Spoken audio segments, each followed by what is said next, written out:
Welcome to the girls. We're here at our Laurel Mall location, wrapping up another great season, and you know, we're heading into the colder months, right? We're getting into like the blacks and the blues and the No. cold. No, it's just Not white. on my nails. I always wear white or pink. You do. Yeah, I don't. You don't switch I don't it up. like the dark. I like to switch it up. I wear red. I'm usually red. Today I'm black. Or black. Black ones today. Black. So we've been home a lot because of COVID, right? And I don't know about you guys, but I've been cleaning out closets and organizing things. My friends have me all onto Pinterest, and I know you're a big fan of Pinterest. I am. But it started very simple, that I had a couple makeup brushes and I wanted to wash them. I'm like, I should clean these out. So I start cleaning them and I start getting all my makeup out, and I have a ton of makeup, and it was just everywhere. That led to cleaning the brushes, to then reorganizing the bathroom, to then buying a dresser to organize all of my accessories and makeup. And it feels so good to like clean out. And Yeah, to know where everything is. it was like my accomplishment for the month. I've been putting off cleaning the closet. Well, come For over. months now. You know me, I'll throw out everything. I Yeah. should have you come over to do that. Yes. You want to get things thrown away, she's the girl to do Call it. I'll be Janine. over. Janine doesn't hang on to anything. I know. I don't. I don't. Well, I brought something with me that I came across talking about cleaning out. I was cleaning out one of my jewelry boxes, and I found my little trouble dolls. And if you've never seen trouble dolls, they come in this little container.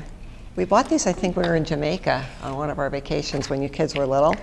And it comes with 6 little tiny people in here that are made by the Jamaicans. They're made out of string. And it's a whole little family, okay?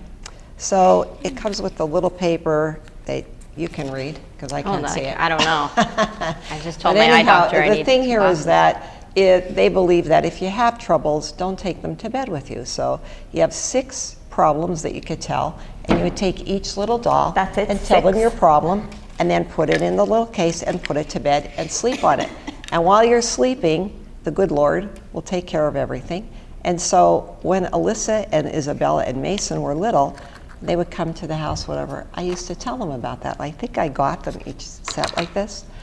And I just told them, like, don't worry about things. You know, just give it up, give it to someone else, and there you go. So So they coming make bigger across boxes, this- like a case, or well, you know, no, you're only a allowed 24 6. pack. Top 6. No, you're Only only allowed 6. the top 6. So half a dozen, and that's Top it. So, 6 every night. Yeah. All right, well, give me that. I'll It's fill it up amazing, for you. but it's really amazing quick. how much we could share with one another. Talking about the COVID, Yeah. you know, people are worried and they're concerned and they don't know what the future is going to bring. So, reaching out to one another, I think, is the greatest thing. Yeah, communication's always good, and having that external support, it's important to get you through things. Well, speaking about communication, we like to have guests on that are talking about ways to help keep you safe, help keep you sane through COVID. And today we have the state police with us that are going to talk about safety at home. We are spending more time than ever at home, and so are our children. Some children have to be left home alone at extended periods of time because of COVID and online learning and all kinds of things. So we have Trooper Peters with us, we have Trooper Concha with us, and we are going to be hitting on different things that are affecting us while we stay home. All right, so grab a cup of coffee or whatever your choice of beverage is, call your friends, and stay tuned. We'll be right back.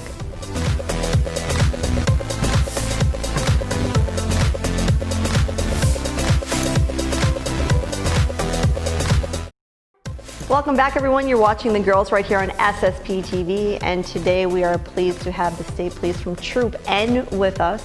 And first we have Trooper David Peters with us, no stranger to SSP TV, right? No, not at all. And you are the person chosen to speak with all the media. I'm one of them, yes. So tell us about your title and actually what you do for the community as your title with the state police.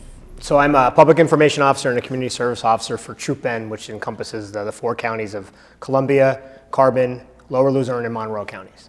Also a community service. Again, you're out there in the community trying to create programs, bring awareness to certain things, whether that's a recent spike in crime in areas or just educational topics. We also do a lot of school security stuff, and we are the individuals at the forefront of Camp Cadet and Sunny Day. A lot of things have been canceled this year due to COVID. So if you could just enlighten us a little bit about safety and what you've seen throughout the community through this year since March. There's been a lot of different things that have gone on, whether that's more people being home, so you're not necessarily seeing general burglaries taking place, but you're seeing a little bit more door-to-door scams that are going on, a little distraction burglaries as we would refer to them. Maybe somebody posing as a water or utility worker, trying to get entry into your home or distract you long enough for someone else to come in through your back door. So, we've advised individuals, to be cognizant in the area of what they're doing. If they have those types of devices that are on their doors that, record or alert you to someone, try to just eliminate them right from the beginning. Tell them, you don't solicit, you don't allow people to solicit door-to-door sales. You can even advise them that, hey, you're on camera. A lot of places, if you have a gate, lock it. A lot of information that we receive is people who do door-to-door scams will not go over a fence. They want it easy in and out. So even however slight that fence may be, they may not go over it, so keep the gate locked. Just pay attention to phone calls, people trying to extract your personal information. That's huge. I mean, scams aren't going away. They've only been even increasing during the pandemic, trying to play on people's sympathy towards other individuals that are maybe COVID or vaccine type stuff. Social Security, IRS, kind of like trying to put fear into people since they haven't been out and about or maybe not hearing the information that's going on, trying to scare them. Hey, this is the IRS, you owe us. If not, you're going to be arrested. The IRS does not do that. IRS knows probably more about you than any agency in the country. They know where to find you. They'll come get you. I've been told once that the Social Security will never call you to ask you for your numbers. And a lot of elderly people fall into that because they get afraid. They answer the phone and they're fearful. So when they're taking that phone call, they just think whoever's on the other end, they believe everyone. In other words, they're more gullible. So they do play on them. So that's true that the Social Security would never call. And it's amazing how creative the criminals have gotten during this time. Different businesses had to be creative, but so did, I guess that's like a business to them. Because absolutely, yeah. They've raised their game in regards to different things, and obviously, anytime there's a pandemic or a disaster, you will see scammers come out of everywhere. People are down their luck; they're out of jobs, so they've created, in regards to unemployment offices seeking funds, or hey, do you remember when you won back in January? You entered a contest. Well, you won $50,000. You just need to send us the tax money, and we'll send you that. So that. It pushed those door-to-door criminals online because more people are now online, so they're hacking into things. You're seeing more phishing emails to extract your information. More people are shopping online because they can't go into stores. So, the game has changed in regards to that. And one more question. Do the troopers ever call and ask for money for certain things? Because I get calls almost every day saying that it's my local state police and they're doing a fund, and so I always just tell them I already gave. And we do not, and I get those calls too. It's usually soliciting of the National Troopers Association or the National Fraternal Order of Police, which almost every police officer belongs to. We do not solicit over the phone. We never will. State police, we don't solicit any funds from you. And again, I get those comments, So I try to play along with them, like, oh yeah, like where does that money go? And but I get the ones for service on my vehicle or insurance that is or warranty with the vehicle, a lot. And then after you block so many numbers, you think, wait, is it me? Maybe my warranty is up. They have you thinking sometimes, don't they? Yeah, but even if you block the number, they call you back anyhow because they keep changing numbers. I've already called back numbers that called me just to see, and there's no one. I mean, they have it blocked already. I told him I didn't have that car anymore, and then he wanted me to add the car. So again, that kind of is a good lead point is like, if you do business with individuals, whether that's insurance companies, cell phone companies, most people don't ask, but ask who their sister affiliations are. Because when you don't read the fine print, I'm notorious for that, you're signing off that they're going to share your information. Yeah. So they're going to share them with their sister affiliates. So if they have like a side company or it's like a branch type company, they're the ones contacting you. It's kind of no different with a bank loan. You get a bank loan, and now you start receiving stuff for mortgage insurance or this or that because they've shared your information with their subsidiaries. So just be cognizant of that. Same thing with charities. You know, not knocking any national charity, but once you submit to one national charity, you get solicited by everyone. So try to keep it local. You know, the local branch of that particular charity to which you're trying to get would maybe decrease that. And plus your information being out there. I mean, that's the big thing. We keep saying it over and over again. Don't give your personal information out. No bank calls you at 3 o'clock in the morning to confirm your bank number. Why would they? They know your bank number. There's no reason for you to confirm it. Isn't it something so simple you can get locked into? You're busy, you're working on your computer, you get a phone call, hey, we need to get in your computer quick because your bank blah, blah, blah isn't working. Anything that can be paid for over the phone or online can also be paid with paper billing. People have accounting offices. So if you're suspicious of something, send me a bill. I'll pay for it. As soon as I get the bill, I'll pay for it. Or I think you wanted to ask some questions about the online things too, didn't you? Well, some of the online, as we're talking about, there's so many scams, but our kids also fall to scams and fall into danger. You know, a lot of kids are doing virtual education today. So they're home, maybe they're home alone, maybe they don't have that supervision at home. What can we do to protect our kids to make sure they're safe while they're doing things? They're answering phone calls too. My daughter gets the same kind of calls that we get. You know, she gets a lot of them for student loans. She's not even in college yet. You know, so what can we do? I think any kid who is of age to stay home during virtual learning, put the machine on. Don't answer any phone calls. Don't let anybody know that you're home alone. All your doors should be locked. I'm not a big fan of kids wearing the earbuds while they're doing their schoolwork, because what if somebody smashes a window in your house? You're not going to hear that. So, you know, keep yourself aware of your surroundings around. Maybe sit in a room where you can see the inside and outside of your home, whether that's in the kitchen to do your work, so you can see anybody approaching through a window. You're not kind of upstairs shielded away from hearing certain things. Now, again, that could be a blessing and a curse, because being upstairs, you have the ability to find a location, which kind of leads me into have a plan. Always have a plan as to where you might be able to escape to, lock door to, you know, important number you need to call. Online, I mean, so many kids are communicating with people they've never met and having that trust factor. I mean, I don't want to say how old I am here, but we didn't have the ability to play video games with people around the world and have communication with them. So that's going on. Those situations, if they're moving over the internet, they also can be hacked. Privacy settings. Put your privacy settings on. If you don't have your privacy settings on, people can geomap you. They can do lots of things. There's photo sharing. You could check people. You know, you grab that photo and put it into, and just search that photo of that individual's name, anything that's out there available to them image-wise. Because again, ask someone to reveal themselves to you if you're communicating with them, if they're on a webcam. If the person really is 14, they shouldn't have any problem revealing that they're 14. If they're not, then obviously they're not 14. You know, they're something else. And that's going on more and more as we're seeing individuals communicating on chat rooms. And again, it just comes back to the parents of checking what their children are on, whether that's schoolwork or on their apps. Because a lot of these places don't verify a kid's age, so you can lie to get on them.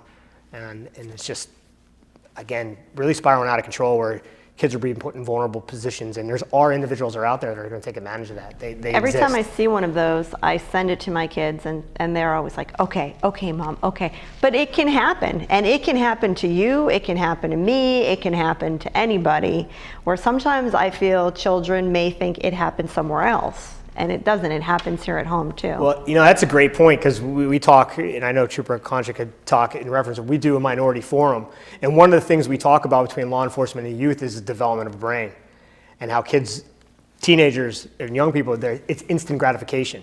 They could feel risk for someone else, but not themselves. And I kind of saw it in my career where somebody gets in a crash because they're driving too fast. Everybody in the car knew they were going too fast, but the driver never sensed that danger for themselves. So it's about instant gratification, not understanding the consequences or thinking they're invincible. And that's till they fully develop, they understand, you know, unfortunately they learn the hard way sometimes, but they're after that instant rush. It's right there, it's not gonna happen to me, it's somebody else's problem, and before you know it, it is their problem, unfortunately. Well, that's all really great information for all of us to keep in mind. We're going to take a short break, and when we come back, we're going to have Trooper Concha with us. She is part of the Heritage Affairs section of the Pennsylvania State Police, and she's bringing us lots of great information, so please stay tuned. We'll be right back.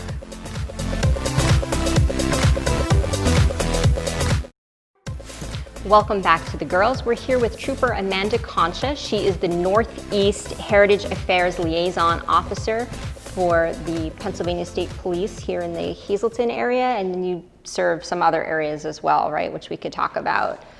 I do. I actually cover the entire northeast area of Pennsylvania, so that includes, Troop N, Troop P, Troop R, and Troop F. Okay. And when I was researching some things for the show today, I never knew that we had this division of the Pennsylvania State Police. So what exactly is the Heritage section of the State Police? So Heritage Affairs, we collaborate with our community service officers, and our goal is to establish those lines of communication with the community and law enforcement.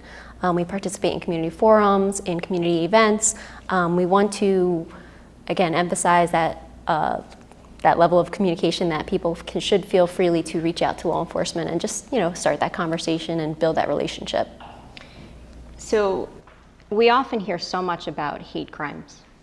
What exactly is the definition of a hate crime? Yeah, a crime committed based on a person's particular hate towards a protected class of an individual. So it's a crime plus the aspect of hatred combined with it. How prevalent is it here in Pennsylvania? We have seen increasing numbers. However, regarding hate crimes, they are underreported. So we always encourage people, even if maybe it's not necessarily a crime, but it is considered a hate incident where somebody is treated differently according to their protected class. We do encourage them to still contact their local law enforcement or us, obviously, if we're the main department there, and just report it. That way we can adequately address the needs of the communities in every particular area.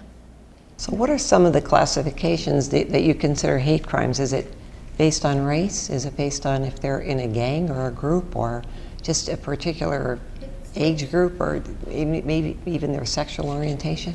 The protected classes, so gender, ethnicity, sexual orientation, if anyone's particularly targeted because of something that makes them, that could classify as a hate crime. What have you seen as far as the communication or lack of communication with those who have English as their second language?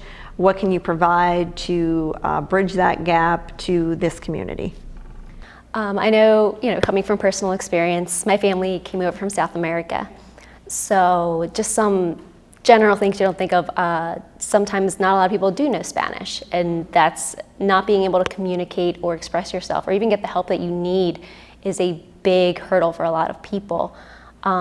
There are resources on the internet you can Google to your particular area to see what is in place from your local government that can assist you with that. And you can always turn to the police. While maybe not every officer speaks Spanish, there are language lines that we can use to facilitate that communication with people who may not speak English, not just Spanish, whatever their language that they may speak. And when you look at maybe children who are home learning, or maybe they feel stuck because they do only speak Spanish, maybe they are being neglected at home or taken advantage of, how can they seek help and know that they're going to be safe by seeking help? What can they do? What's some advice that you can offer for them? One thing most certainly is reach out to the police, local or state. Secondly, another big thing that it would be great for them to do is reach out to Childline. It is open. It's a 24/7 access line that they can reach out to when they need help to get the help that they need. So how is that different than calling 911? Some people don't feel comfortable calling 911. They may feel it's not an emergency, but they still want it reported. So, giving them the different venues to not feel intimidated by just feeling like they're calling 911, open that way of communication for them to reach police or even to reach somebody to get them the help that they want and that they need. So if you call 911, do they send someone right to your home as opposed to Childline? Is that something more confidential and protective? So for 911, again, it depends on what area you live in because it'll Okay. get routed to whichever department. And it depends on what is expressed to the dispatcher regarding that. For Childline, I personally have not used it. Okay. But, you know, regarding those investigations, if that person can express what they need at that time, and then Childline will be able to give them the adequate resources. Gotcha. There's so many things that kids are exposed to right now, and there's so much danger in their home. What if a child is in dire need? Will someone come immediately? Or, you know, if someone is really being abused at that particular moment, do they advise them what to do? Do they tell them how to stay safe? I mean, I would say call 911 if that's the case. If it's an emergency, please call 911. Let the dispatcher know what's going on. And you're absolutely right. You know, you may be able to get to that first step, but you may not know what else to do afterwards. Let the dispatcher know, yes, this is an emergency. This is why. Like, you have to give them a full picture of what's going on so that, you know, you can get somebody immediately to your home. If the local department isn't working and if state police is covering, you know, in those instances, you have to let people know what's going on so that you can get the help that you need. so aside from seeing this show today, how do you get that message out there to the public? You know, we do participate in community forums. I know during COVID things have gotten a bit different. So there are Zoom calls also we participate in. We do speak to our local community leaders as well as organizations, not just in the Troop Bend area, but throughout the Commonwealth of Pennsylvania. And that's pretty much what we're doing. How do you get across to some people not to be afraid of the police? And that is a topic that we're covering right now. You know, we're doing our best to, you know, understand where that person's perspective comes from. You know, because once you understand somebody's perspective regarding a situation, then you can adequately address with them, hey, listen, you know what, maybe that was your experience in the past, but this gives you an opportunity to be able to talk to anybody in law enforcement. You know, you kind of just have to gauge and understand where somebody's coming from so that you can provide a solution for them. Overall, we want the public to know that the state police is there. You have different divisions that can help. You can help out if you are Spanish speaking and you don't know English. If you have a concern where you feel like your child isn't safe, you have a division for that. So they're all different divisions, and the message today is really to call the state police if you do not feel safe. Absolutely. Please, please do. Like that, like you said, we are here to protect and serve. If there's any way where we can help people understand or feel safer just in their own homes and within their own communities, that is one of our many goals. Well, we're very, very fortunate to have great state police in our area. I know that I see them patrolling often. The barracks are close by, and you do a great job. You put your life on the line every single day, and I don't think I could do that, so I want to applaud you for that and thank you for that. And I hope everybody watching today learned something from this. If there are any questions that you have, you could call the numbers on the screen, you could go to the website, and just reach out to them, and please be safe. We'll see you next time.